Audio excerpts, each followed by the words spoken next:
Arhitektūra ir veids, kā skatīties uz lietām. Labs arhitekts vienmēr pastāstīs soli plašāk. Ļoti labs arhitekts var pastāstīt 2 soļus plašāk. Skatīties soli plašāk.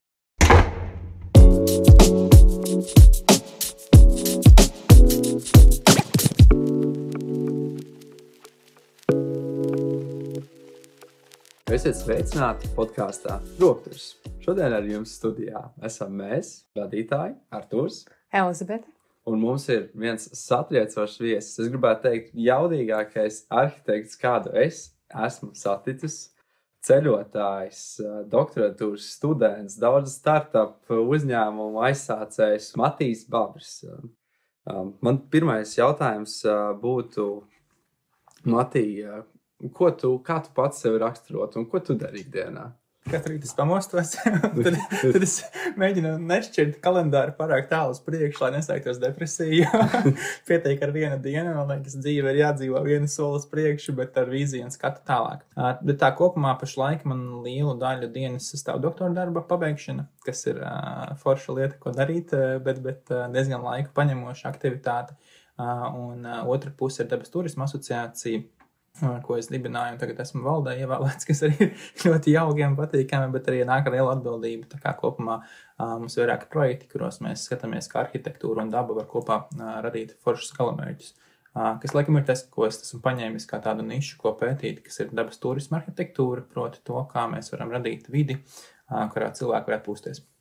Bet šajā divu lietu kombinācijā tev sanāk arī būt dabā un pētīt, vai tas ir tīri tā teorētiski pētījumi? Savulaik, kad es pats studēju šeit, mēs sākām tādu organizāciju Movement Spontaneous, kas vēlāk bija kā viens no pirmajiem biedriem Dabas turisma asociācijām. Un tas mūsu uzstādījums bija, kā izlausties un aizmukt no telpām, lai kādu laiku pavadītu ārā. Un arī to laiku mums nebija laiks, un liekas, es pirmo praksi gāju, un to laiku būvaldē, un tur bija tāds foršs Jānis Palamārčuks, un viņš teica, tā kā es viņam teicu, es tagad esmu baigi aizņemts, bet tā kopumā gan jau kādreiz būs. Viņš teica, nē, tagad tas uz visu dzīvi, un tā arī aptuveni ir. Un, kad sāk skriet, tad ir grūti apstāties. Un tas formāts, mēs sākām nakts pārgājienus, jo diena bija daudz studijas un lekcijas, un mēs devāmies uz kaut kādu vietu, mums nebija laiks izplānot maršrutu, tāpēc mēs vienkārši ielacām vilcienā.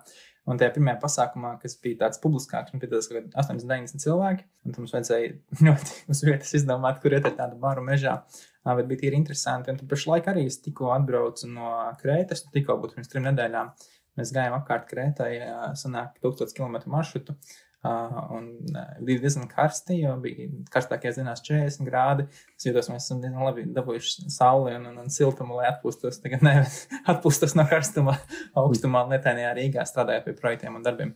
Citiem cilvēkiem varētu būt šausmīgi svarīgi, lai viņi zina, kur viņi iet, kas visam jābūt izplānotam pa punktiņiem, un ir tāda sajūta, ka risks tur, nezinu, apmaldīsies, pazudīs, nav interneta vai lācis vai vēl neskas, bet es klausos to stāstu par tiem Movement Spontaneous, ka pilnīgi bez nekā, un it kā tu ej tajā nezināmajā, tajā riskantajā zonā, nebija pašam tāda bišķiņa, nezinu, tāda sajūta, ka nebija pārliecības, vai arī varbūt tieši tāpēc arī gribējās to visu darīt tādā veidā. Tas ir diezgan interesanti. Mums Movement Spontaneous statūtus palīdzēja rakstīt Liena Brieda, kas tagad ir augstu vadībā RTU. Un tolaik mēs uzlikām to uzstādījumu tieši, kad mēs ejam dabā, lai mācītu jauniešus un sevi plānot lietas, ko ir grūti paredzēt. Ir tāds termins kā VUCA, kas nemaldos ir volatility, uncertainty, ambiguity, kas ir tā kā mūsdienu vide, kurā mēs esam spiesti operēt, ka lielākoties mēs nezinām, kas, kad un kādā secībā notiks, kaut ko mēs varam prognozēt, bet tas, ko mēs noteikti varam trenēt, ir mūsu gatavība. Tu būt gatavam negaidāmajiem, un tad tādā veidā, man liekas, mēs sevi trenējām un joprojām trenējam būt gataviem jebkurā mirklī, un tu vari izplānot maršrutu dabā, bet ir daudz labāk, ja izplāno pieeju, kā tu reaģē uz situācijām, un tad tas prasa daudz ilgāku laiku, lai to uztrenētu, bet, kad tu to uztrenētu, tas ir tā kā tāds universālāks instruments, kurš ir pielietojams pēc vajadzības. Ir tas citāts, kas saka, kā viņš bija Jack of all trades, master of none, un tas īstenībā ir citāts, nemaldos no Šekspīra, un viņš beidzās ar to, ka oftentimes still better than master of one. Un tas, man liekas, ir tik ļoti appropriate, ka cilvēki bieži vien aizmirst to otro daļu, bet ja tu spēj sevi izdalīt vairākām nozarēm un kompetencēm, tu kopumā esi daudz spēcīgāks kā eksperts, varbūt tikai vienā šaurā kompetencē, īpaši mūsdienās, ka tev vajag dabūt to plašo skatījumu, un bieži vien šauro skatījumu var dabūt iegooglējot kaut ko vai izlasot kādu labu publikāciju par tēmu. Nu jā, tāda stratēģija dzīvē, bet man liekas, ka šī stratēģija arī aiziet pie lieliem piedzīvojumiem. Un pēdējā laikā tavs lielais piedzīvojums, tas bija tas pārgājiens karstumā, vai bija vēl kaut kas ir iespiedies?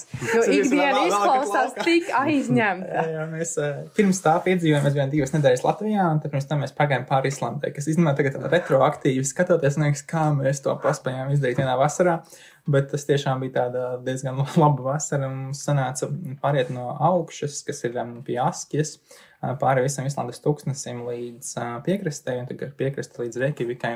To mēs izdarījām 800 kilometros, un, man liekas, jau kādas 3,5 nedēļas beigās tas paņēma. Islanda mums ļoti patīk. Es vēl biju domājis studēt Islandē, bet izvēlējos pa labu RTU. Un tad tagad es tik laikam braucu tur piedzīvojumos. Bet tā labā ziņa man šajā kontekstā ir, kad es ļoti taktiski izvēlējos savu studiju un pētniecības virzienu. Un tad dodoties dabā, es pierakstu un pētu, ko es redzu. Un tad pēc tam to foršas publikācijas un arī doktora darbs praktiski tā ir sakrājies 4 gadiem ceļojot un dodoties pasaulē. Jo kas ir ļoti svarīgi, ka tu brauc ar auto vai ar mašīnu vai riteni, tad tu ļoti bieži ļoti ātri pabrauc garām kādiem galamērķiem, kas ir varbūt ne tik skaisti vai ne tik pievilcīgi, jo gluži negribot mēs meklējot, teiksim, meklētājā vai skatoties uz turismu ceļvežiem, nokļūstam vietās, kuras ir populārākas. Kad tu spiests iet šos vairākus tūkstošus kilometrus, tam tādu tā kā horizontālu griezumu valstī, un tu redzi arī šos foršos galamērķus, bet pa ceļam tu redzi, kas ir tā kā varbūt ne paši populārākie galamērķi un kā viņi atšķirās. Bet, bez ceļošanas un vēl doktorantūra un darbs un vēl viss tās citas organizācijas, kur tu darbojies, un kā tu to visu spēji apvienot? Jā, nespēju. Bet, man liekas, tas skaistums, kad kopumā, kad ja tu dienā jāizdara 100 darbi, un tu izdari visus 100 darbus, tad diezgan droši, ka vismaz puse no viņiem bija samērā varbūt nevajadzīgi, kā vēlāk atklājās, vai arī varbūt pat daži ir neproduktīvi. Un tad, kad tev jāspēj izvēlēties, tu daudz rūpīgāk apsties uz savu laiku, bet kas ir vēl daudz svarīgāk. Man liekas, ja mēs skatāmies uz cilvēkiem, kas ir augstos amatos, nezinu, valstu vadītāji, liela organizācijas vadītāji, ļoti bieži arī ir spiesti atbildēt par visu, kas notiek. Piemēram, rektors ir teikti atbild par visiem lēmumiem, kas notiek augstskolām. Viņam ir komanda, viņam ir resursi, viņam ir veids, kā to kontrolēt un kā to virzīt un motivējot cilvēkus, iedvesmojot viņus. Man liekas, tā ir tā svarīgā lieta, ka kopumā nav tāda konkrēta limita, cik viens cilvēks var izdarīt. Tas ir tik daudz, cik var iztēloties, bet ir ļoti svarīgi veidot ap sevi spēcīgu komandu un arī izvēlēties, ko tu darīsi. Ļoti bieži vienkārši kaut ko vajag nedarīt. Un tad bija tāds labs stāsts, ko es pārāk bieži būtu visiem atkārtoju, bet bija NATO treniņš, kurā šiem ģenerāļiem bija jāsalīdzina savu stratēģiju pieeja. Šajā istabā bija tikai viena sieviete, vispārēji bija vīrieši, viņiem iedeva post-it lapiņu vienu maziņu un teica, tur jāuzraksta visu savu vadības stratēģiju šajā vienā post-it lapiņā. Un lielākā daļa no šiem pieredzējušiem vīriem pateica, tas pilnīgs joks un nav iespējams. Un dāma teica, jā, no problēma. Viņa uzrakstīja šo stratēģiju, kur bija vienkārši sarindot visas darāmās aktivitātes un riskus rindā, sakārtot viņus pēc prioritāšu secībām, atstāt tikai pirmos 3 un pārējos nosvītrot. Un, man liekas, tas ir labs veids, kā sākt katru dienu, nedēļu un mēnesi, un vienkārši tu skaties, kas ir lielāko labumu sabiedrībai un kopumā lielāko jēgu, lai kaut ko darītu. To prioritizēt, to jau beigās sanāk. Un, protams, ļoti daudz ko arī izdarīt, mācoties un darboties kopā ar citiem. Jo kur tā lieta, tu dari maz un tu to izdari, tad tev nav īsti vajadzība strādāt ar citiem cilvēkiem. Un strādājot viens pats ir daudz lielāka varbūtība, ka tu pieļauj kļūdu, ka tu veic sliktus lēmumus. Darot vairāk, kā tu izdarīt, tu esi spiests meklēt komandu, kas tev palīdz realizēt. Un tā mīlestība pret komandu un ticība tam, ka komandā ir spēks, tev radās jau studiju laikā, agrāk. Kur saknes? Es savulaik tāds Māris Resnis, kas mums ir daudz iedvesmojis, lai joprojām ir lūzuma punktā arī mūsu dabas turisma asociācijas biedrs. Un tas, ko viņš teica, kad uzvar, tad uzvar komanda, kad zaudē, tad zaudē vadītājs.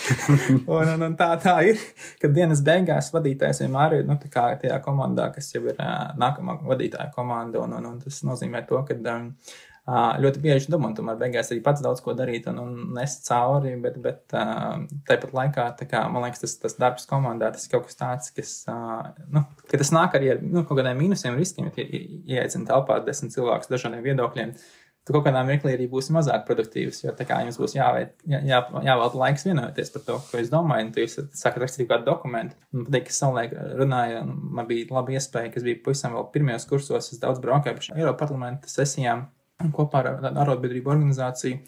Un tas, ko viņi darīja, viņam bieži vien pirmā diena pagāja tikai vienojoties par terminiem, lai visi saprot, par ko mēs runājam. Un tu likās, tas, ka mēs kādreiz pastrīdamies, kas tur ir viens vai otrs, vēl galīgi, tā ir, ka tas diskurss prasa laiku. Bet tas, ko esmu ļoti sapratis, ka arī darbā ar komandu kaut ko, ka laiks, kurš ir veltīts, lai mēs viens otru saprastu, izprastu, ko mēs darām, kāpēc mēs darām, ir viennozīmīgi 10 reizes svarīgāks kā tas, ka mēs sākumā kaut ko izdarām. Un ja ir kaut kāda problēma, tā kā atlikt, atrasināsim to vēlāk un pagaidām izdarām to, kas ir jāizdara, tā bunžas spēršana ir ļoti, ļoti lielām konsekvencēm vēlāk. Tā kā jebkurā mirklī, kad es kaut ko varbūt neizdaru un nedaru, tas tieši tāpēc, lai prioritizētu saprastu, kas komandai ir problēma, kas man pašam būtu ir problēma, tu atrisini to, tu tur visu laiku to, tā kā motoru ieļot labi nobarot un efektīvi. Un tas, man liekas, ir svarīgi, kad tu tiešām rūpējies par to, lai tas mehānisms strādā. Jo tajā mirklī, ja tu tā kā, tomēr gan jau viss dabīgi strādās, tas reti, ka tā notiek. Arī, teiksim, mēs gājām cauri tiem visiem Trello pierakstiem, viņi jau lielākoties vadītājs to Trello kādā ziņā taisa sev, un tad komandai tā kā viņš to nodod caur sevi informāciju vai kā. Bet jā, mēs aizpētājos par šo jautājumu, viņš ir ļoti aktuāls un foršs, un tā kopumā tad nav tāda viena atbilde. Tā komandas darbs katram ir jāveido, jo katra komanda rada savu vajadzību pēc komandas darba un tā. Bet vēl viena lieta, man liekas, kas labi parādījusi sevi, ka tas tiešām strādā, ir tā kā tas, kad tu iemet varbūt to komandu ugunīgi pa laikam, un tu saproti arī pats un arī cilvēkiem savu apkārt, kāds ir tas stresa tolerances līmenis un kaut kas, jo tikai runājot, var aizrunāties ļoti tālu un ilgi, bet realitātē jau visu pierāda darbi, un tad vienkārši uzliekam, paņemam kādu projektu, skatāmies, kā notiks, un tur mēģināt izdomāt, kurš ir atbilstošākais cilvēkiskam, vai tur izfilozofēt, ko mēs vienkārši sākam darīt, skatāmies uz rezultātiem, dabonam datus un pieņemam lēmumus tālāk attiecīgi. Ar kādiem cilvēkiem tev patīk sastrādāties? Un vai tev patīk mainīt viņus, vai arī, lai tev ir kaut kāda jau noteikti nostiprinājusies grupiņa, ar kuras tu aicini visu laiku uz savu komandu, vai tev jābūt viensprāts ar viņiem, vai kaut kā citādāk? Kā tev šķiet, ka ir foršāk? Tas ir ļoti labs jautājums. Man ir pāris kritēriji, kas varbūt ir izveidojušies pieredzes gaitā. Viens no tiem, kas laikam pats svarīgākais, ir laiks. Un tas ir, vai vienkārši cilvēkam ir laiks. Un tā kopumā, ja cilvēkam nav laiks, tur nav vairāk potenciāls kaut ko radīt. Un atbildi, protams, jā, cilvēkam nav laiks, bet vai ne, un es zinu, ka arī dizaina fabrikā savulaik, kad es sāku darboties šeit FTU, tad bija tāds labs kods, man liekas, Līva to minēja, teica, I don't have time, but I can make time. Tā kā, kad tu paņem un uztaisi to laiku, un ir veidi, kā to var izdarīt, tas ir jautājums par prioritizāciju. Pirmais uzstādījums noteikti laiks un pieejamība, un pārējais, man liekas, vienkārši vēlme augt, un tas ir ļoti svarīgi, kad cilvēkam vai komandas biedriem ir vēlme attīstīties, augt, mēģināt saprast, iemācīties kaut ko. Tas mums visiem komandā ir, man liekas, tas vienojušies, ka kopumā mums varbūt dažkārt ir nesaskaņas par konkrētiem lēmumiem vai virzību, bet, ja ir vēlme izaugt, tad mēs beigās vienmēr nokļūsim kaut kur. Tas arī redzu, ka jums šeit ir tāda, tas man liekas, jums viss ir kārtībā. Tā, vairāk, man liekas, kritērija vispārējais, tur nezinu, valodas, cilvēku garumi un tam līdzīgi tas viss ir brīvi, bet pats svarīgākais, man liekas, tas, ka vispār cilvēkam ir laiks un ka viņam ir vēlme augt un attīstīties. Bet tomēr, tu sākumā minēji to piemēru, ka tur sanāk visus konferences, veltu dienu, lai vienotos par terminiem, kaut kā iezūt uz on the same page, vai kā to teikt. Es to minēju kā piemēru, es to minēju kā labu. bet tā kopumā, redzi, tā ir tā lieta, kas ir pārmantojamība vai vēl kaut kas arī uzņēmumam, ka mēs uzrakstām savas vērtības uz lapas. Kaut kādā mirklī tas jāizdara uzņēmuma reģistrā par laimi vai nelaimi. Tā ir prasība, lai tu dibinātu kaut ko oficiāli. Un tajā mirklī arī tu spiest arī, ka tu taisi mājaslapu, piemēram, vai tur jāsaprot, kādu saturu tur likt iekšā. Un tajā mirklī šai sarunai jānotiek. Man liekas, dažkārt, ko komandas pieļauj kā kaut kādā ziņā problēma, tas, ka komandas ir dinamiska vienība, kurās pienāk un aiziet prom cilvēki. Un, ja mēs pārāk ātri veicam šo soli, ļoti bieži mēs uzstādām un tā kā uztaisam tas vērtību piedāvājums, vai kā viņu nosaukt, tas tagad tāds fotografija, un ja viņam nav fotografēta, tiek mirklī, kas nav pašreizējais mirklis, uz viņu var vēlāk atskatīties, bet bieži vien tādā likumiskā ietverā tas tiek paredzēts, ka viņš saglabā šo nozīmi dokumentus. Dažkārt tajā iestrādāt, es zinu, ka mēs studentu parlamentā savulaik bija katru gadu bija jāpārskata tā kā šie, obligāti, lai viņi būtu spēkā, viņi bija jāpārskata. Tas, man liekas, labs viens instruments, tas vēl paņem vēl vairāk laika beigās, un man liekas, tajā mirklī, kad komanda jūt, ka, pašlaik mēs sākam saprast, kur mēs virzamies, tas vienmēr arī notiek automātiski, kaut kādā mirklī mums būs saruna, kur mums būs tāds, hei, mēs visi esam tā kā, slēdzot ar pārgājieniem, ja, kad kāds pētāja, kur ir stacija, un kur mēs vispār ejam, vai ne, un tā kā to var izdarīt proaktīvi, to var izdarīt retroaktīvi, atkarīgs no komandas, atkarīgs no cilvēku skaita, teiksim, 2, 3, kas arī ir komanda. varbūt tas nav tik svarīgi, ja jūs paliekat lielāki, 10, 20, nepārādājums par hierarhiju, vai visi vientiesīgi, vai kāds vadītājs, kurš atbild par visu ar savu galvu un tam līdzīgi. Esmu bijis daudz komandās un daudz principus. Man liekas, katrai ir savi plusi un mīnus, kas atkarīgi no situācijas. Piemēram, komandas, kurās visi ir vadītāji, vai ne tas apaļā galda princips. Un viņi ir plusi dažkārt lielās komitejās, kaut kur katrs var pārstāvēt un ir vajadzīgs rotēt, un tā pārmantojamība labi strādā. Tu tādas lemtspēja, ka ir zema, un, tiksim, jā, man tāda vienota skatījuma uz to nav, kas ir slikti, bet man liekas, tas, kas ir tas labais, kas ir vienmēr tur acis vaļā un klausies un skaties, un tā gan ir svarīgākā lieta, ka tu redzi, kas notiek ar tavu komandu, un ka tu dzirdi, un ka tu to pamani laicīgi, jo, kad tu pamani par vēlu, ka ir kaut kāda problēma, tad gan ir, tad vairs nav īstais laiks, ka to risināt, tajā mirklī jau ir krīze. Bet, ja tu visu laiku skaties tā kā no malas, tas, ko es sākumā teicu, kad esot komandas daļai, vadītājiem ir jābūt mazliet ārpus komandas, tas tieši tāpēc, lai tu varētu paskatīties, cerams arī uz sevi, bet vismaz uz komandu no malas un dot to ieskatu par kopējo dinamiku. Nu jā. Grūti vienam runāt par komandu.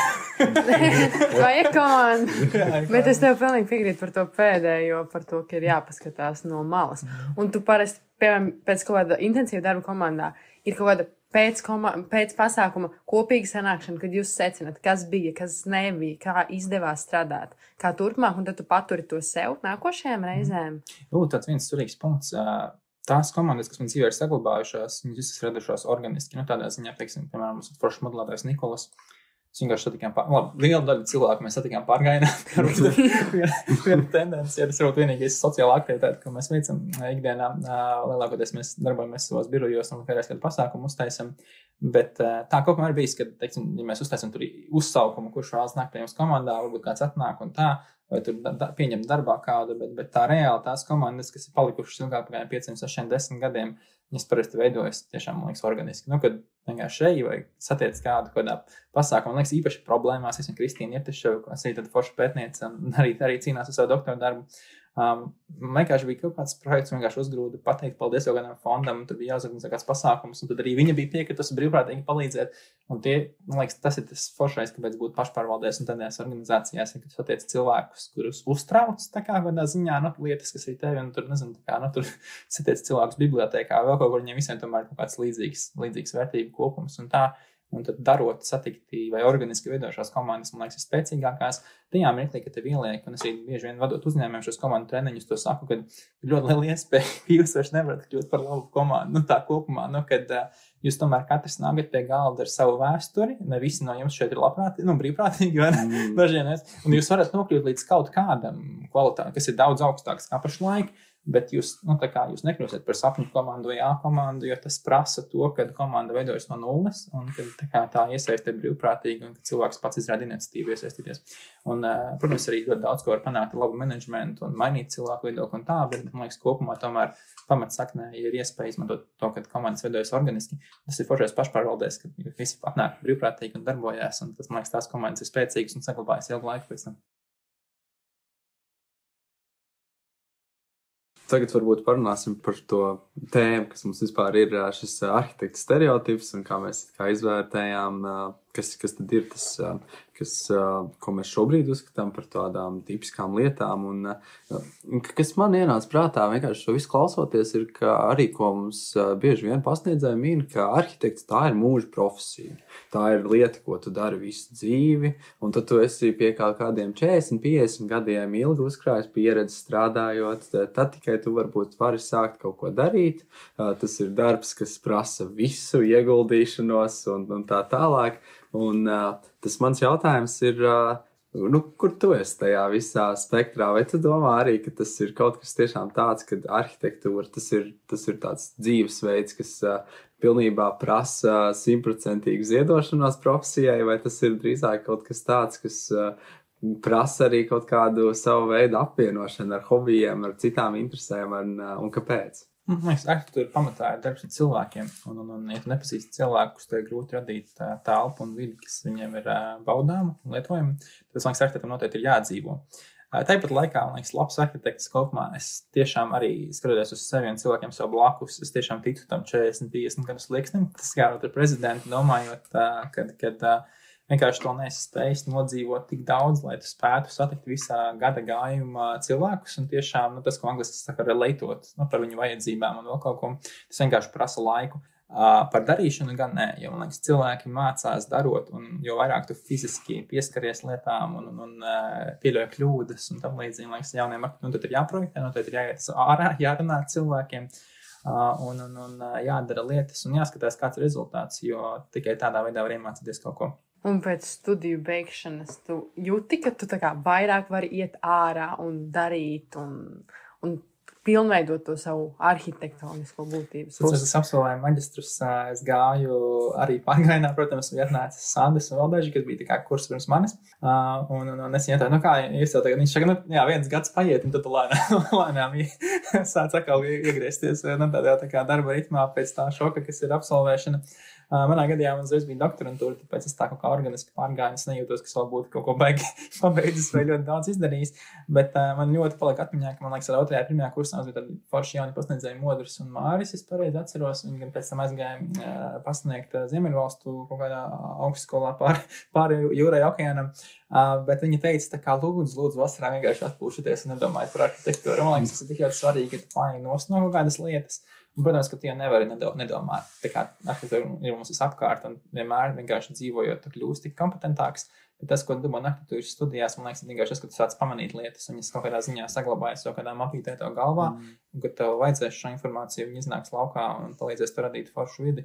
Bet tas noteikti rodas darot, un tur ir tā lieta, kad, man liekas, mums ir ļoti forši, ka mums ir auditorijas, kurās var izkārtot krēslas un galdas un skapjas. Tas vien jādod iespēju bišķiņ padomāt par telpu un vidi, kurā mēs atrodamies. Man liekas, tāpēc varbūt tas tā iešana pie dabas, tie momenti spontānies, tie pasākumi, tāpēc varbūt viņi arī ir tik forši, ka būtībā mēs šis laiku esam pie mājām, pie tās būvētās vidas, pie arhitektūras, un tad, tas ir, man liekas, tik kolosāli kaut kādā tādā veidā atslēgties no tā. Tas noteikti bija apzināti, jā, tas bija, man liekas, liela lieta, ko dzīvē daru, viņas ir, tā kā tur vienmēr ir tāds mirklis, kurus apdomājos, vai es to gribu darīt, kāpēc es to daru, un tad ir tas nākamais solis, kāpēc es to daru, ka mēs organizējam tādas apmācības tieši par darbu organizēšanu, es vienmēr mācu to stop metodi, kas ir, kad jebkurā mirklī dzīvē kaut kāda situācija, kur krīze vai neizlēmība. Pirmais, ko lielākoties gribas darīt, teiksim, to krīt virsū kokas, ir tā kā, ka tas tā kā lec malā uzreiz, vai ne? Bet tas, ko saka šī stop metode, ir, kad jebkurā situācijā tas nāk no tādām avio katastrofu analīzēm. Pirmais solis tomēr ir apstāties un padomāt, jo, teiksim, brauc virsū vilciens un tu lec malā, bet tu aizlec uz otru pusi un tev uzbrauks virsū vēl viens vilciens. Un tā kā, ka tev ir jāpadomā, uz kuru pusi tu lec. Protams, tam nevajag iestrēgt tajā domāšanas posmā, bet tas tā kā stop, ir think, kad tu padomā, vai ne, observe, tu apsties riņķī un tad tikai plan. Izplāno, ko tu dari, un tu tāki, un tas var būt 1 sekundes intervāls, tas var būt 1 gada intervāls, tas var būt 10 gadu intervāls, bet tev ir pa laikam jāapstājas, jāpadomā, kur tu atrodies un kāpēc tu dari, ko tu dari, un tad tu tā kā veic mērķtiecīgu korekciju, lai aiziet virzienā, ko tu gribi. Man liekas, no visām metodēm tā ir viena no spēcīgākajām. Par movementu, jā, man liekas, tās ir ļoti pareizs komentārs, tāpēc es izvēlējos iet uz to dabas virzienu, kad lielākā daļa vides, jo ko mēs strādājam, kā arhitekti ikdienā ir vide, kas ir kontrolēta jau, teiksim, tas jaunā oriģinālā substance, ko pieliec ir salīdzinoši maza, viņi vienmēr tiek jau, teiksim, tu nevari ielikt kaut ko pilnīgi, jā. Tu vari mēģināt, bet tev vienmēr to diktē jau esošā vide un tīkli un daudz kas cits. Būvējot dabā, viens, man liekas, ļoti bieži to arī atrisināt vienkārši nebūvējot, tā vieta jau ir skaista. un otrs, ja tu kaut ko rādi, tev tiešām tas uzdevums ir daudz grūtāks, tā kā paņemt baltu lapu vai nepilnībā un sākt domāt, un tas daudz uzmanīgi jāstās uz to, kas tur tiešām ir. Un jā, man dabas turisma arhitektūra ļoti patīk, un man ir labs, ka nebija ļoti daudz arhitektu, kas uz to bija tā grūtāk pievērsušies līdz šim. Bet tur arī, protams, ir mīnus, ka viņam nav tik liela budžeta un naudas pagaidām, jo tā kā nav daudz tā kā liela organizācija un uzņēmuma, kas gribētu būvēt nākamo koncertu zāli vai biroju ēku kaut kur zem koku lapām, bet es ceru, ka varbūt nākotnē būs, jo tā visa informācijas plūsma un tas, kā tur mēs varam nostudīt datus turpat pakaļ, cik daudz cilvēku var strādāt no mājām vai kuriem nav jābūt fiziski tieši klātienē, man liekas, tas ved uz to, ka dabas turisma arhitektūra nākotnē būs ne tikai turisms, bet tāds plašāk labsajūtas virziens kopumā. Tā kā jā. Es domājos, vai cilvēkam ir jāiet dabā vai dabai pie cilvēka? Ļoti labi, tas ir doktora darba tā kā kopējais, ja visu jau vienā teikumā beigās, tad tas ir tieši tā tēze, kad vislabākais veids, kā mēs varam attīstīt turismu pilsētās un valstīs, ir kopumā ieviest dabas turismu galamērķus, kas ir dabas intensīvi pilsētu centros, kā Ņujorkā ir šis peldošais parks, un Islandē Reikjavikā ir spā centrs, kurš ir vecajā ostas teritorijā, kur ir ļoti liels plūsmas cilvēku paņemt, un, teiksim, cilvēku laukos neceļo, jo viņi jau ir dabā, viņiem nav nekur jābrauc, un tas tā kā visilgtspējīgākais risinājums ir panākt, ka daba ir pie tavām durvīm. Izklausās, ka šai metodē ir nākotne, jo cilvēki ir tik aizņemti, ka viņiem vajag maksimāli tuvu un ātri. Mēs kaut kad pētījām, cik liels ir viens startups, ko mēs vienā taisīt bija par tā kā, Kristīna tādu arī uztaisīja, tā Kristīna, ko satiku arī Pārgainos, visur, kur citur, kas ir par talpaugiem, un tā kā pasauli talpaugu tirgus ir ļoti strauji augoši, un šī korelē ar dabas turismu pieprasījumu, un to, ka cilvēki tiešām gatavi maksāt par to, lai viņiem būtu blakus kaut kas zaļš. Man liekas, tas nav kaut kāds tas pēc Covid efekts, kā cilvēki tad tieši pēkšņi tas dabas turismu, man liekas, vienkārši uzsprāga tajā brīdī un kaut kā cilvēkiem tad vēl vairāk viņi sajūtās tik ļoti iespiest ar tām sienām un gribētam kaut ko zaļu un jaunu. Ja skatās Google, tas tā kā procentu punktu lēciens, man liekas, 5 līdz 10, bet, protams, tā kā, operatīvi tu vienkārši pamani, ka tā problēma pēkšņi kļūst tik liela, bet tā līkne visu laiku bija augoša, viņa turpina būt augoša. Man liekas, tas arī iet kopā ar to, ka vairāk cilvēku pārceļas uz pilsētu, un tad kopā kaut kādā mirklī paliek bišķi pa grūti, un tās pilsētas nespēja tik ātri reaģēt un mainīt savu plānojumu vai to, cik daudz zaļā telpa ir mums apkārt. Bet, man liekas, tā atbilde ir tā, ka ir forši, ka mums būs Rail Baltica, tad mums atvērsies daudz jauni galamērķi, ceras drīzumā ar salīdzinoši vieglu piekļūstamību. Tiesa, un tu runāji par to dzīvesvietu, tu pats izvēlies dzīvot pilsētā? Man liekas, es tā īsti tā kā nedzīvoju. Tādā ziņā, ka es kopumā ikdienā uzturos pilsētā, bet tas tā kā, ka es dzīvoju dabā. Kad tā kā sajūtu tajos garajos pārgājienos, tas izguļos, tas jūtos kā cilvēks un tā. Bet ikdienā tas vairāk ir tā kā no viena zvana līdz otram. Un bieži vien ir tās vēlās stundas. Un liekas, tā nevar tā īsti izbēgt. Un es savulaik arī tāpēc movement spontaneous tapu. Es domāju, ka kaut kāds veids, kā tu vari tā kā iesnīkot iekšā to atpūšanās laiku. Bet man liekas, tas bieži vien kompromitē to projektu dizainu vai spēju nodot labu. Un arī, kad tu esi ieskrējies un tev ir tā enerģija un tas projekts ir tik attīstās, tu gribi, lai viņš pabeidzās.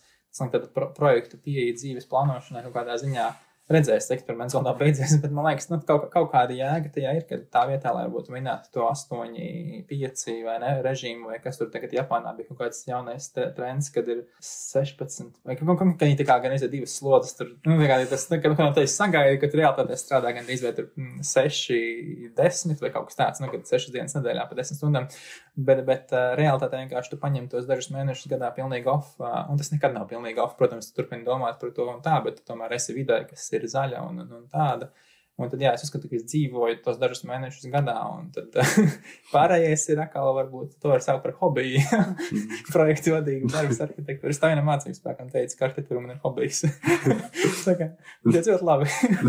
Ļoti labi, tas ir pareizi pieejami. Tā, ja tu pārēj to par darbu, tad tas ir izdzīvošanas jautājums, vai ne? Un ja tas ir izdzīvošanas jautājums, tad nevar pieķerties tā īsti ar tādu entuziasmu kā amatieris. Tā kā tā. Man tev gan jāprasa, vai tas sākās ar realitātes šovu cīnītājs? Jā, es esmu par to daudz domājis. Es ceru, ka jūs neatradīsiet šo informāciju. Bet, kas ir interesanti, satiku vairākas no cīnītāju komandas šogad Baltākalnu pārgājienā, jo pēc Krētas es biju tik labi uzturnējies. Īstenībā es ļoti negribēju, ja bija daudz darba, bet neviens no dabas turisma asociācijas nebija gatavs aktīvajā sezonā iet tajā pārgājienā. Mums Baltais kalns piedāvāja dažas biļetes. Un tad es izmantoju šo iespēju ar Andru, un mēs nogājām, man liekas, kopā 23 stundās bez gulēšanas. Ar gulēšanu mēs nogulējām gan 16 stundas. Mēs arī iekļāvāmies laikā, bet mēs ļoti labi izgulējāmies pārgājienā. Tas ir 140 km vienā vai 2 diennaktīs. Tā kā šis 6 stundās laikams nē. Tā kā tas bija tāds interesants piedzīvojums arī, ko es tagad atcerējos. Tu minēji to stop momentu, kad tev jāapstājas un jāapdomājas. Un kad tev pēdējais tā ir bijis? Es teiktu, ka tas stop moments, tas ir tik ļoti paradoxāli, vai ne? Mēs kustamies tā kā mentāli, mēs kustamies fiziski. Un tad šajā mirklī tā kā mans stop moments ir tie daži mēneši gadā, kur es esmu dabā, bet savukārt tas go moments ir pašlaik. Un redzi, ka tā kā es pašlaik esmu kustībā, tā kā 10 projektu paralēli un vispārējais tur rēķina iekšā ārā.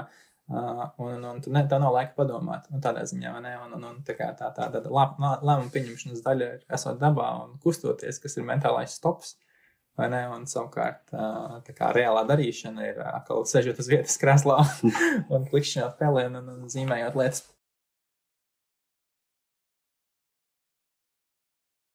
Vai tu esi arhitekts? Jā, es esmu diplomāts arhitekts.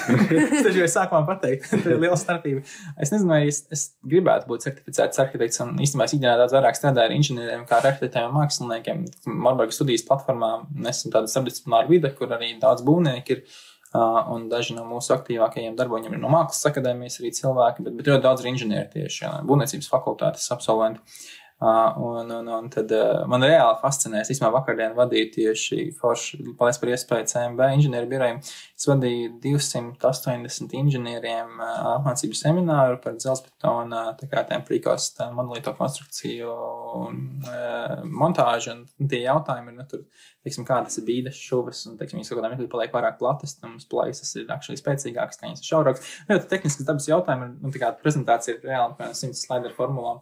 Un bija tik interesanti, man likās, tā kā, wow, tā inženieru sadaļa, tā kā inženieru tehniskā izglītībā ir ļoti forša lieta, un, man liekas, tā kā kopumā mūsu fakultātes spēcīgākais punkts salīdzinot ar tām arhitektūras izglītības vidēm ir tā, ka mēs, ļoti bieži arhitektūra ir mākslas virziens, un viņi nevar pazaudēt, un tā kā labi, ka mums ir zīmēšana, glaznošana un vispārējie priekšmeti, bet tā inženieru puse, tas ir tik spēcīgs, kad tu reāli vari izdomāt kaut ko, kas tur izzini, ka tas ir uzbūvējums un kā tas ir uzbūvējums, un bieži vien, tiksim, šī inženieru puse arī iedvesmo labākam dizainam.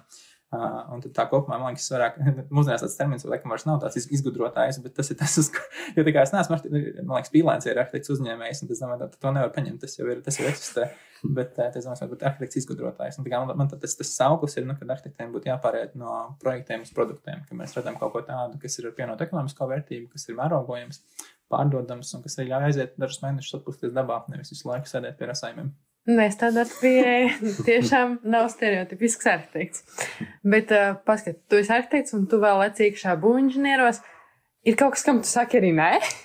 Jā, tas ir labs jautājums. Es skatījos, man bija tāds, šis ir ļoti labs jautājums. Ja es saku, ka jā, tad es tā kā arī nē.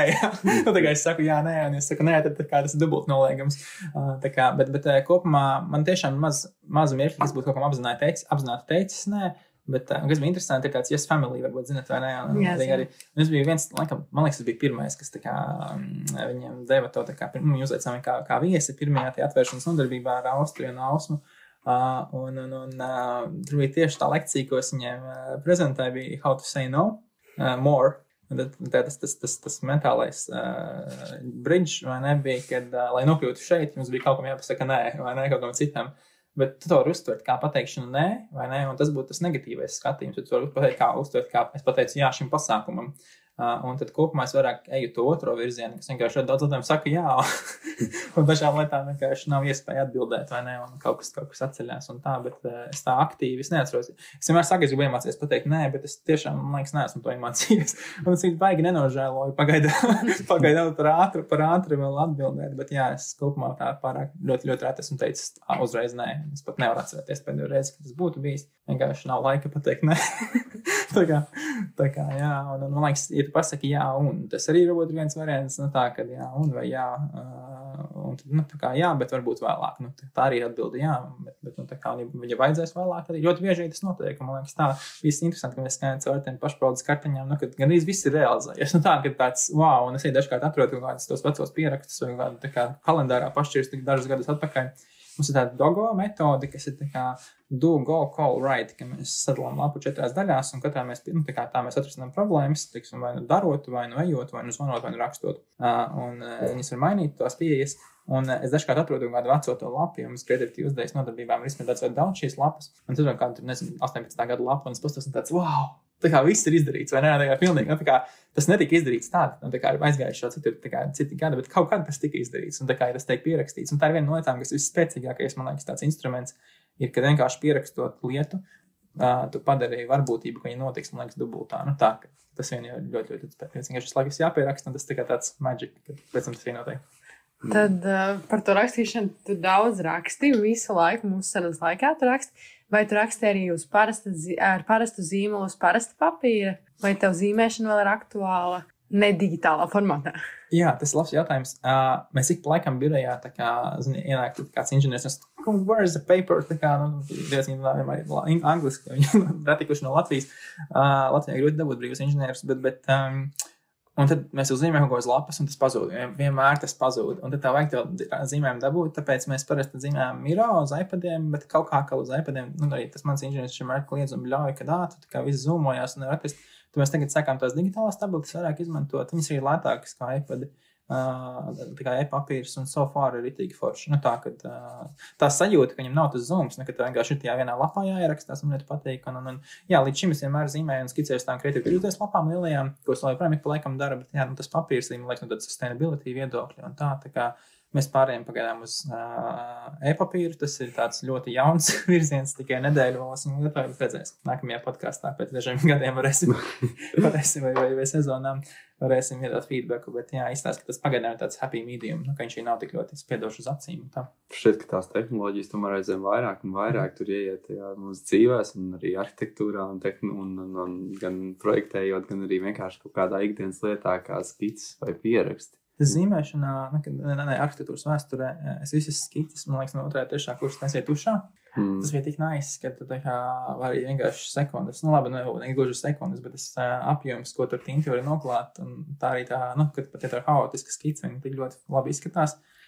Man tā likās, ka labi izskatās, bet jā, tas man liekas ir forši. Ja es zīmēju ar roku, tad man patīk tuša, bet es ļoti sen to neesmu tagad kādu laiku darījis. Studijas, man liekas, ir pēdējais laiks, bet es studijās ļoti daudz ar tušu strādāju. Bet tas, tomēr tā zīmēšana ar roku, viņai ir vajadzīga? Viennozīmīgi. Teiksim, tiešām, tā kā mēs esam diezgan tehnoloģiski advancēts komanda vai birojas, kā mēs paši savu softu pat rakstām un daudz ko projektējam virtuālā realitātē, papildinātā realitātē. Bet vēl joprojām ir jānodod informācija ātri, efektīvi. Mēs ārprātīgi apjomu informācijas vienkārši nododam caur skicēm. Jo, ja tu mēģini uzrakstīt tekstuāli, tas vispār nav ne tuvu. Ļoti reti var noķert cilvēku, lai viņam pastāstītu verbāli to. Un arī pat, ja tu viņam stāsti, tāpat blakus zīmē. Un tas, vai tu saproti perspektīvi vai schematiski, vismaz vari parādīt kaut ko, visa detaļu zīmēšana. Man liekas, nekad pasaules eksistēšanas vēsturē zīmēšanai nav bijusi svarīgāka loma, kā pašlaik īpaši, kad ir Miro un visi. Es savulaik vēl lietoju to InVision, ka vēl nebija Miro. Un tad mums bija viens startups, kurš actually uztaisīja tieši tādu pašu programmu kā Miro, tikai viņš nebija tik polished, mums nebija riska kapitāls piesaistīts. Tad iznāca Miro, mums bija tāds par vēlu. Bet jā, es teiktu, ka zīmēšana ir rītīgi powerful. Tā kā tas cik ātri to ir dabūt ir kādu ģeometriju, jo, kad tev ir doma vai ne, tu viņi grib ātri uzlikt uz papīra. Un pat visātrākais variants, ko tu dari digitāli, vienmēr tomēr tam ir aizskavē, tas ir formas. Tāpat laikā es noteikti neuzskatu, ka vienīgais veids, kā radīt idejas, ir uz papīra. Tikpat ļoti īpaši, ja tas ir labi, ja tu māki labi lietot 3D programmas, ir daudz dizaina un ģeometrijas, kas rodas tieši klikšķinoties un spēlējoties tur, bet tas ir tikai viens, virziens. Un tā kopumā, jā, es esmu ļoti par zīmēšanu un skicēšanu, varbūt drīzāk, ja nevis zīmēšanu, bet skicēšanu, tā roka skice. Tas ir forši, un tur ir daudz pētījumu. Pirmais raksts bija tieši par, kur gan es neiesniedzu, bet es biju apkopojis, man liekas, gan 600 rakstus par brīvrokas grafiku. Un tur ir ļoti liela korelācija starp to, kā tev galvā slēdzas neironi un vispārējais no tā, ka tu fiziski kaut ko kustini uz papīra. Arī tas, cik viegli to var izdarīt, jebkura kultūra vai ne, tiksim, ka es kādu sci-fi, un viņi tad mēģina sazināties ar citiem, viņi vienmēr uzzīmē kaut kādu formu, tā, ka tas, man liekas, nekad nepazudīs. Universālā valoda. Jā, viennozīmīgi. Un vai arī arhitektūra varbūt ir universālā valoda? Noteikti. Jā, liekas, arhitektūra. Jā, tas ir forši. Es ļoti patīk izvēlējos studēt arhitektūru. Man liekas, visiem var sakot, tā nozaga, nezinu, gan matemātika, gan to mākslu, un tur ir samērātiņas abas un tā. Un man liekas, jā, tā kā ir iz. Un tā kā, man liekas, arhitektūra ir foršākā studiju virziens, ko var izvēlēties vēl joprojām. Ja kuriem kāds jautā, ko studēt, arhitektūru. Kur to jautā? Tā kā tā. Ļoti iedvesmojoši izklausās, ka mums studentu netrūks. Jā, man nav nekāda nožēla par izvēlēto virzienu. Tā kā, protams, man gribētu iemācīties vēl kaut ko, bet tur vienmēr ir kaut kāds kompromiss. Bet šķiet, ka tu tāpat to dari. Jā, tu mūža izglītība, tas jau viss. Tā ir, man liekas, ja tu apstājies tādā kā izglītības procesā, tā gan ir problēma. Tā, kad kamēr tu visu laiku uztur kaut ko jaunu, un vienkārši laiks tik ļoti lēnāk iet uz priekšu. Jo, man liekas, tas mirklis, kad tev sāk ārprāts jau pagājuši 6 gadi, vai ne? Un tā sajūta ir tajā mirklī, ka tu ir rutīnā. Man liekas, tāds tā kā evolūcijas veids, kā sodīt cilvēkus, kuri neattīstās. Jo tā ir, vai ne? Kad, teiksim, mēs zinām to sajūtu, ka liekas ārpēc jau mēnesis ir pagājis. Jūs tā padomā, tas ir bijis vienmēr, vai ka tas ir ļoti komfortā, vai ka, teiksim, tev ir kaut kāds ļoti vienturšs, stabils, vienmūžs darba process, un tu kā jūties labi, tev ir kāda rutīna, ritms, bet vienkārši klika un paiet. Un man dažkārt, man liekas, pagad, tas bija šodien, man liekas, tas mums 2 nedēļām, kad mēs par to runājām, vai ne, tāds, wow, tas bija šodien. Tāpēc arī bērniem, kā viņi tik ļoti garlaicīgi, vai ne, ka viņiem tas, jauno lietu daudzums, kas viņiem vienā dienā ienāk iekšā tajā, apziņā, vai ne, ir ārprātīgs. Un tāpēc, man liekas, ka diena ir tik šausmīgi gara. Un, kad tu kļūsti lielāks, gudrāks un pieaugušāks, tev lēnām sāk palikt mazāk tās jaunās lietas, tev jau zina.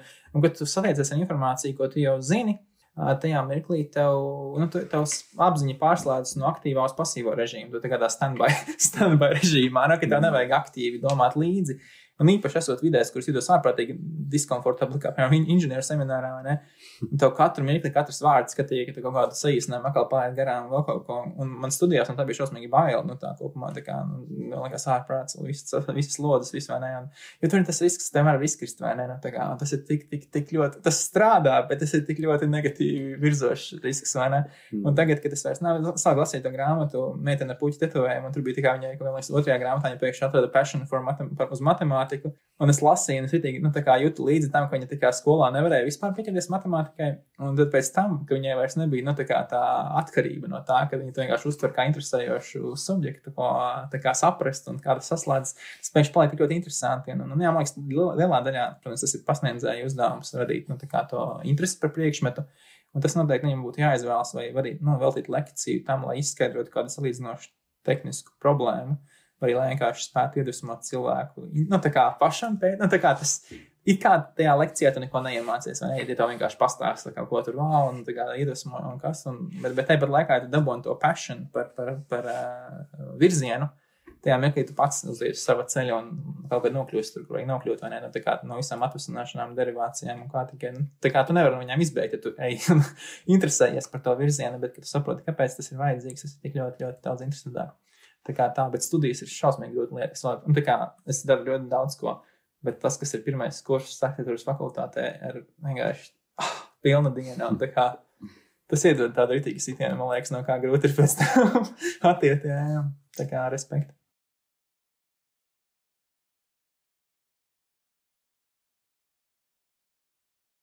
Man bija jautājums vienā intervijā, tu minēji, ka tu esi introverts. Tā kā, ka tu pēc dabas esi kādreiz bijis ļoti kautrīgs un tā tālāk. Un šodien mēs tā kā runājam, un tāda sajūta kā nerodas. Bet tas mans jautājums ir, kā tu tam it kā pārkāpi, kā tu tiec galā ar to savu varbūt introvertumu? Tas ir, man liekas, tas pats, kas par pasniedzējiem, vai ne? Kad tā kā daudz saka, man liekas, tas ir tajā iespējamajā misijā. Viņi saka, kad, ja tu esi mācības spēks, kurš jūtas kompetents par sevi un drošs par to, ko viņš stāsta, vai arī prezentācijās, ja tev nav baila par savu prezentāciju un tu esi super drošs, tā prezentācija paliek diezgan garlaicīga, jo cilvēki jūt to, ka tev nav tas, tas actions vai tas steiks, vai ne, uzsēs filmu, vai ne, tev, Mission Impossible. Tev ir interesanti skatīties, ja tu zini, ka kur katru mirkli, varbūt, nesanāks, vai ne. Un man liekas, es pats arī ar to, teiksim, es joprojām sevi uzturu kā introvertu noteikti, bet, kad esot tajā režīmā, kas piespiež sevi, saņemties un kaut ko izdarīt, kad tu, protams, dedzini to enerģiju, tāpēc tam vajag kaut kādu laiku recharge. Tā kā cilvēku, kuriem es pavadu vairāk laika, viņa tāds, kāpēc es nekad nerunāju, vai ne? Un ir the most important people in my life, get the least amount of, actual, vienkārši jābūt viņiem blakus klusumā, kas lēnām uzlādējās, un tad es esmu atkal gatavs iet, ja mēs vairāk sadarbosimies nākotnē, tad proporcionāli mazāk un mazāk laika es ar jums runāju. Bet tā kopumā, jā, tas introvertums, man liekas, tas ir tāds paradoks, bet tur tas cīnītāju šovs ritīgi nostrādāja. Man liekas, tā ir tā foršā lieta, kad tu sevi piespied un izēja laukā no tā diskomforta. Jā, tas noteikti tā ir simulācija, bet man liekas, ka tas par tām pārmaiņām un to izaugsmi, kad kaut kādā mirklī dzīvē, kad saprot to klikšķi, ka tā lieta, kur tu esi viss nezinošākais, viss nekompetentākais, viss, stulbākais, ir tā, kurā tu arī visvairāk palēnināt laiku un iemācies. Ja tas jautājums par to, kā paspēt tik šausmīgi daudz, un tas ir jautājums, kā palēnināt laika plūsmu, vai ne tā reāli, kā dabūt un kā radīt to sajūtu, ka diena ir šausmīgi gara, jo visiem jau ir tās 24 stundas, un, protams, tur ir daudz viņas mazāk gulēt, vai ne, un tam līdzīgi, bet man liekas, viss svarīgākais punkts ir tas, ka vienkārši tu bieži esi situācijās, kurās nejūties kompetents, un tajā mirklī tev ļoti apstājās tas laika plūdums, vai ne, tādā nekomfortablā situācijā, tāpēc es izbaudu iespēju pa laikam ekstravertoties, jā.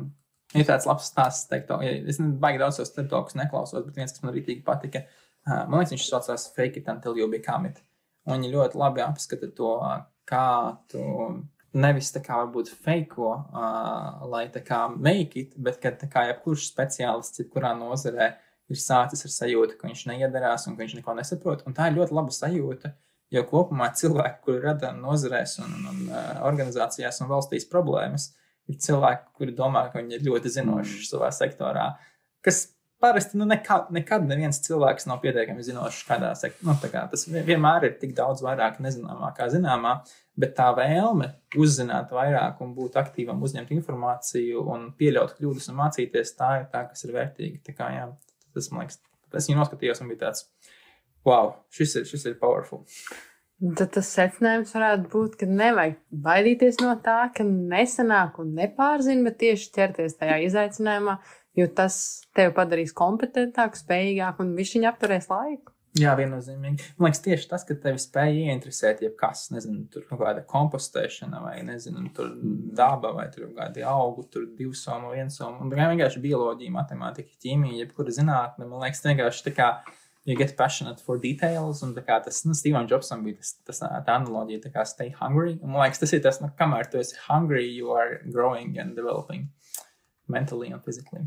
Man šobrīd ir tāds nenormāls tās informācijas plūsmas, bet ļoti daudz, ka cilvēkiem ir grūti noturēt sevi, kaut kā palikt ieinteresēti kaut kādā vienā jomā un izpētīt to līdz tādām detaļām, sīkumām, zinātniski tam pieiet, jo arī universitātē mēs redzam, ka tās tēmas viņš nemitīgi mainās un nāk kaut kas virsū un jauns darbs un jauns kaut kas man liekas, ka dzīvē visu laiku tā notiek, bet vai nav tā, ka mums kaut kādā brīdī vienkārši paliek grūti izsekot līdzi tam nenormālajam apjomam ar informāciju un palikt ieinteresētiem par kaut ko, jo viss ir 10 minūšu jautājums. Ok, šis ir ļoti, šī ir ļoti laba saruna. Es bieži to nesaku. Bet es mēģināšu atbildēt. Es ceru, ka nepazaudēšu domas plūsmu. Pirmā atbilde ir, kad es vēl esmu no tiem tur 90. gadu čaļiem. Tolaik bija tā kā interneta surfošana. Tā kā tas terms, ko sauc tā kā internet surfing, vai ne? Un man liekas, tas ir tik labs terms, lai tā kā, kad tā kā tas apjoms, ne tā nāk vilnis un tev jānoturās kājās. Un tu vari vienkārši mēģināt pretoties, it doesn't work, vai ne? Tev ir jāspēj tā kā surfot pa viņu. Tā kā tas ārprātīgais informācijas apjoms, un tu vienkārši izbaudi to plūsmu, un tu tā kā ļaujies un laid tā kā caur tam vilnim. Man liekas, tas ir tas mentālais sajūta līmeņa approach. Bet research-wise ir tāda Masterworks sērija, man liekas, nevienu no viņiem neesmu noskatījies, bet man patīk reklāmas skatīties, tā kā es bieži vien neskipoju, kad reklāma liekas tāds, Es zinu, jā. Lūk. Un tur bija tāds tā kā par negotiations reklāma. Viņš tā kā, every time you cross the road, you're in a negotiation, right? Un man tāds tā kā, every time you are making an Amazon purchase, you are doing research. Tā kā, un ja tu veic šo research bad, tu dienas beigās lietos sliktu produktu, vai ne? Un man liekas, tas tā kā kaut kādā ziņā paņemt kaut ko, kas ir diezgan slikts, ja tā kā consumerisms un viss tas, un pagriezt to par research inspiring thing, vai ne? Un tā kā, kaut kādā mirklī tu uzduries ritīgi foršiem brandiem, piemēram, tā atklāja to vienriteni, ar ko es ikdienā braucu, vai ne? Un es nebiju veicis research, es biju domājis par elektrisko skūteri, un tad satiku vienu čali, kurš tā kā, hei, es ievadu Latvijā šitos One Wheels, un ir tik forša firma, un es tāds, ok, it's time to do research. Es zinu, ka daudzēji tas būs tā kā zaimošana, kad saukt kaut kādu tur produktu izpēti par research, but it works like that. Tu izdēji tieši to pašu, tu savāc avūtus, tu izdēji cauri Redditiem, YouTube'iem, TikTokiem, Instagramiem, sapsties, ko cilvēki saka par viņu, vai ne, tur ir noteikti daudz fake informāciju. Kad nonāc pie secinājuma, es nonācu, ok, ir laiks pamēģināt, un jā, tā kā 7 gadus es braucu ar vienriteni, and it's just surfing through life. Tā kā, jā. Bet tu pat laikā tu ej uz dabu, tu nekādu research neveic, vienkārši mauc. Tas ir nuanced. So, mēs sākām ar to, kad mēs pilnībā gājām tā kā totally tukšumā. Man liekas, tas pivota punkts bija, ka mēs bijām aizbraukuši uz Iesmaldos Kuldīgu, un tur ir mežā tāds lekšanas, niršanas tornis. Mēs tur blandījāmies, bija foršs pārgājiens. Un tas bija tāds, oh, boy, viņš būtu bijis tik ļoti foršāks, ja mēs būtu aizgājuši uz to torni, tā kā, un tur būtu no rītas nofočēties, un mēs tieši gaidījām stundu uz tilta, mums nebija ko darīt. Mēs vienkārši tā kā kaut ko tur sēdām, ēdām banānus, un nebija ko darīt. Un mēs būtu aizgājuši uz turienes, bija tieši pusstundas attālumā. Un tad mēs pārgājām uz metodi, kas ir, ka mēs visu laiku sežam, tur, nezinu, rakstam kaut ko domājam, un nāk tur Instagrams nokaukus, mēs vienkārši metām grupās vai vēl kaut ko šo informāciju. lēnām parādās kartēs, un tad, kad mēs kaut kur dodamies, mums jau ir tā izpēta veikta automātiski. Nu, nevis, ka tu velc tam konkrētu laiku, nezinu, sēdi uz poda, skrolē telefonu un atzīmē kaut ko, kas tev interesē, un viņš lēnām parādās tajā kartē, un kad tu dodies, tad tev jau ir savākts pietiekami liels informācijas apjoms. Man liekas, tā arī ir izpēte. Nu, kad izpētē nav jābūt tā, ka tu apsēdies pie datora, iededz svecīti un izslēdz internetu un tīk pēti un lasi kaut ko. Bet tas arī var būt tā kā tava dzīve, vai ne? Tā kā every day you cross the street or do something, you're doing research, ja tevs mentālais mindsets ir tajā virzienā. Tas paralēls process, un tad tev pēc tam, kad vajag atnāk atpakaļ atmiņā tās nianses. Šos man patīk tie tā kā procesi vai metodes, kas ir, angliski būtu unfailable, kad ja tu vienkārši esi, kas būtu vissliktākais, kas varētu notikt. Un tas man īstenībā tā pieeja no pretējā, varbūt man visas dzīves etos kopumā ir bijis. Tā kā es vienmēr skatos, kas būtu vissliktākais scenārijs, un tad es atrisinu atpakaļ. Tas man sākās, mēs pirmā gada organizējām Baus to konkursu, un mēs mēģinām uzrunāt Vividly, tāda tur bija to laika, lai viņi būtu sponsori un atbalstītu tām VR iekārtām. Apstīt projektus, un viņi teica, kad jums ir pasākums? Mēs jau tas un tas datums. Tie dējam atpakaļ pa dienām, ne? Kam ir jābūt gatavam, kur diena? Man liekas, tādā procesu vadībā vai tādā tīri risku apzināšanā, piemēram, es rakstu doktora darbu, kas varētu būt vissliktākais, kas varētu notikt. Kopumā viens varētu izstāties, labi, es vienkārši pateikšu, ka es neizstāšos good. Vai jau kaut kā, kāpēc es izstātos, nezinu, pieņemsim, es būtu gribējis rakstīt doktora darbu, bet es sāktu tur skrolēt Facebook vai Instagram. Un tad tas jautājums ir, vai kaut kāds proaktīvs veids, kā es to varu padarīt par veidu, kā es rakstu. Es liekas, bišķi nepareizi, vai ne? Bet tās nepareizās pieejas, proving from negative, man liekas, ir itīgi beautiful. Un tas par to jautājumu, vai teikt nē, vai ne? Katru reizi pasakot jā, tu pasaki nē, vai ne? Un katru reizi pasakot nē, tu pasaki jā. Tu pasaki jā kaut kam citam, piemēram, gulēšanai mājās, vai ne? Un vienkārši tas, ko es izdarīju, kas sāk rakstīt savu dokumentu darbu, protams, jau pirms tam tas Facebook feeds bišķiņ bija tā, bet es sāku apzināti uzspiest arī tiem, kas tur promotējās un kaut kur I'm super interested, please show more ads like that un visas tās lietas. Un kaut kādā mirklī viņš un tas, kas visu laiku šēroja tos rakstus iekšā grupā savā dabas turisma, viņš redz, ja tu kaut ko, Facebookam viens ir, ka tu nolaiko kaut ko, bet tu kaut ko nošēro, viņam ir tāds, oh my, ja tu nošēro reklāmu, un viņam ir tāds, this is the guy, un ja tu nopērts kādreiz kaut ko no tā, un pēkšņi tā viss feeds ir tikai ar kaut kādām engineering, un vēl kaut kā, protams, tur kaut kāds social arī parādās, bet ka tu esi pēkšņi paņēmis vislielāko problēmu un pārvērtis to par savu biggest asset, vai ne? Un tas, man liekas, ir tas, ka ar problēmu nevajag cīnīties, viņus vajag integrēt procesā un padarīt par tiem. Tas bija tā dzīves spēle par to, ka viņi tur lika savu laiku, nezinu, kurā universitātē, bet dažādiem algoritmiem, kurš izdzīvos, viens katru reizi, ka kāds viņam tur noņēma nost vienu punktu, noņēma tam nost vienu punktu un tam līdzīgi. Kāds mēģināja vienkārši vispār nereaģēt un būt pasīvs. Un tikai tas algoritms, kurš visur vienmēr piedāvāja sadarboties, bija tas, kurš vienmēr uzvarēja. Pat ja tevi harmo vai vēl kaut kas, tu vienkārši piedāvā sadarboties. So šajā gadījumā Facebook, let's work on this. we can arrive at a solution. Jā, tas stāsts par to izpēti. Cilvēki, kad saka, tur vairs nesēr droši vien pie naktslampiņas ar svecīti un, labi, atskaito doktorantūras students vai vēl nesko, bet lielākoties jau, ja tu it kā radi tos vīdi sev apkārt, kur katru dienu tu iet tur Facebookā, tu iet, nezinu, tur kaut ko palas paskaties, un tad pēkšņi, tu it kā proaktīvi, tanī pat laikā, nezinu, vienkārši brīvajā brīdī tu to dari visu laiku, nemitīgi, tas, man liekas, ir diezgan forši. Tad tu redzi savu vidi, ka tu visu laiku mācies arī. Jā, liekas, tas galvenais uzdevums ir noņemt sev to situāciju, kurā tev būtu jāsaņemās, lai kaut ko darītu. Tam būtu jānotiek automātiski. Tu izveido veidu, kā tur automātiski aizbraukt ceļojumā, tas nozīmē, ka tur jāizbraukt ceļojumā. Arī, ja kaut kas, ko tiešām nevar padarīt automātiski, tad tas otrs ir tas tradīcijas pieeja. Ka, katru gadu mēs nosvinam tur kaut ko aizbraukt ar kaut kur vai ne. Un tad jau kā diezgan grūti to neizdarīt, ja tu kādam to esi apsolījis. Jā, tas automātiskais princips, saņemties un apsēsties un kaut ko uzrakstīt ir diezgan grūti, bet tu ieliec to, Facebook posts jau arī ir uzrakstīts teksts, tādā ziņā, vai ne? Un tāpēc tam atliek tikai, kad tev tieši vajadzēs, tev vismaz būs no kurienes paņemt, un tad varēs paskrolāt un apstīties. Jā, tiešām tas izklausās tā kā pārvērst tādu stereotipiskas ikdienas lietas, ko mēs darām, un kas ir tāds, visi jaunieši sēž Instagramā, piemēram, un pārvērst to par rīku, kas uzlabo tavu ikdienu un palielina tavas darba spējas. Un tā ir pieeja, kas laikam atbilst 21. gadsimta domāšanai. Man liekas, tas, ka kopumā Latvijā, teiksim, arī pasaulē, bet īpaši Latvijā mēs standartā visu uztveram ļoti negatīvi. Tā īpaši Latvijā.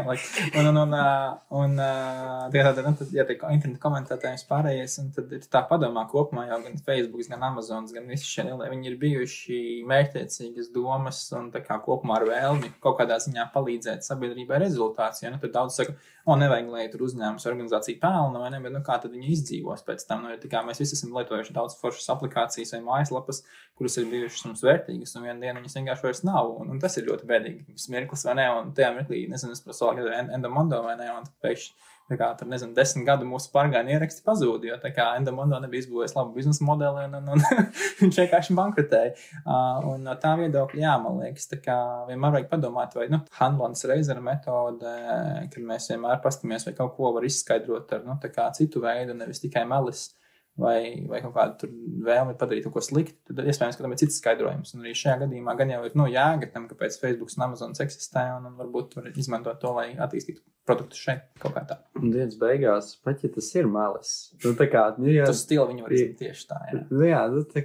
Facebook, es nezinu, viņi tev zog tavu informāciju un izmanto slikti, bet, ja tu tur, pat ja viņi to dara. Jā, ja jau viņi zog, tad viņi viņu klasificē. Ja viņi klasificē, tad arī iespējams viņiem tas sanāk labāk, jo viņi to dara ļoti daudz. Tieši tā, es domāju, dienas beigās taču nelaimīgāks pats būs. Nē, jo kopumā, mēs mēģinājām datubāzēs likt tos galamērķus, un mēs tur 10,000 ierakstu, un visi sāk bremzēt, vai ne? Facebooks nebremzē, pat tad, ja viņā ir miljonus ieraksti, 10 miljoni, vai ne? Un tas Cambridge skandāls gan jau daudz ko ilustrēja, bet viņi spēja rīkoties ar datiem, un kāpēc to neizmantot? Es gribu tev paprasīt par visiem tiem projektiem, kas notika ar Egonu Bērziņu, tur tiem plostiem, ko jūs tur esat taisījuši. Varbūt vari mums tā ieskicēt par visiem šitiem trakiem piedzīvojumiem. Par Egonu visiem, viņš jau zins podcastu, es domāju, tie stāsti, ko Egons jums var izstāstīt, ir vēl trakāk, kā tie, ko es varu izstāstīt, bet tur par plostu būvēšanu, tur laikam ar Mārtiņu bišķi, jo tas projekts, teiksim, arī MA, televīzija man zvanīja, tāds I do a lot of things. That is correct. But some things do other people. Un tad, jā, es iedevu jūsu kontaktu, un ceru, ka tas beigās sanāks. Bet tāpat arī ar plostiem. Teiksim, mums ir tas laivu stends, ko mēs ik pa laikam ar komandām attīstām, bet plosti vēl nav sektori, kas man interesē, bet vēl es neesmu viņā ielicis iekšā. Tā kā Egons, mēs viņam cenšamies palīdzēt, bet jā, tā kā ar ūdens arhitektūru ir tāds, ka mēs ļoti gribam kādreiz papētīt vairāk, un mēs ar Egonu daudz draudzējamies un runājam, bet kaut kā nav beigas sanācis. Tā kā nav projekts, kurus varētu teikt, tas ir mans peldošais objekts. Vēl nē. Tā kā es gribētu, bet tas ir viens no tiem, kas ir bijis nosvītrots laikam. Tā kā tā, es teicu, nē, es nebūšu, bet kaut kā ir sanācis, ka nav sanācis līdz šim vēl, bet viss nākotnē, es neuzrakstīts, viņš ir, tā kā kaut kad viņš notiks. Nekas vēl nav beidzies, viss tikai iet uz priekšu.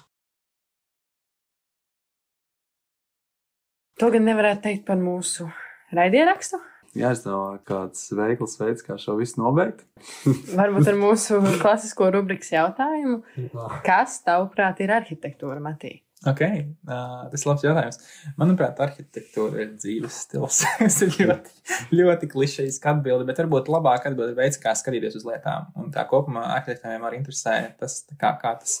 Man liekas, tas ir tas, kas mums projektēšanā, laikam tas bija Uģi priekšmets, kurā tas punkts, ka labs arhitekts vienmēr pastāst soli plašāk. Un ļoti labs arhitekts var pastāst 2 soļus plašāk. Un man liekas, tā lieta, kad jebkurš speciālists spēj, nav jābūt lielam ģēnijam, lai uzzīmētu telpu, un tad sākt domāt, kur ir rozetes un kur ir loks, un teiksim, iet iekšā detaļās. Bet tas, ko labi arhitekti dara, un man liekas, kas ir tas, kas ir būt arhitektam, ir spēt skatīties plašāk un redzēt kontekstu un likuma cēloņsakarības gan procesos, gan ēkās, gan sabiedrībā. Un liela daļa no piemēriem, ko mēs šodien izgājām cauri, ir tapuši tieši tā, vienkārši pastoties tā kā vienu soli plašāk. Tikai pēc vienu soli plašāk, tev uzreiz jautājums, kas būtu vēl vienu soli plašāk. Un kaut kādā mirklī pamanīja, ka lielākā daļa lēmumu jau viss notiek kaut kur no augšas. Eiropa, pasaule, procesi, nezinu, kā arī ekonomika. Tas viss ietekmē to, un kamēr mēs domājam par tiem logiem, tiek pieņemt varbūt lēmumi, kas nemaz neļaus notikt mājai, vai ne? Un tas, man liekas, ir tāds viens vēlējums, ko es labprāt nodotu, tad ir tas skatīties soli plašāk. Paldies tev, Matī! Paldies jums, klausītāji, ka bijāt ar mums! Uz tikšanos nākošajā epizodē! Šis bija podcasts Rokas.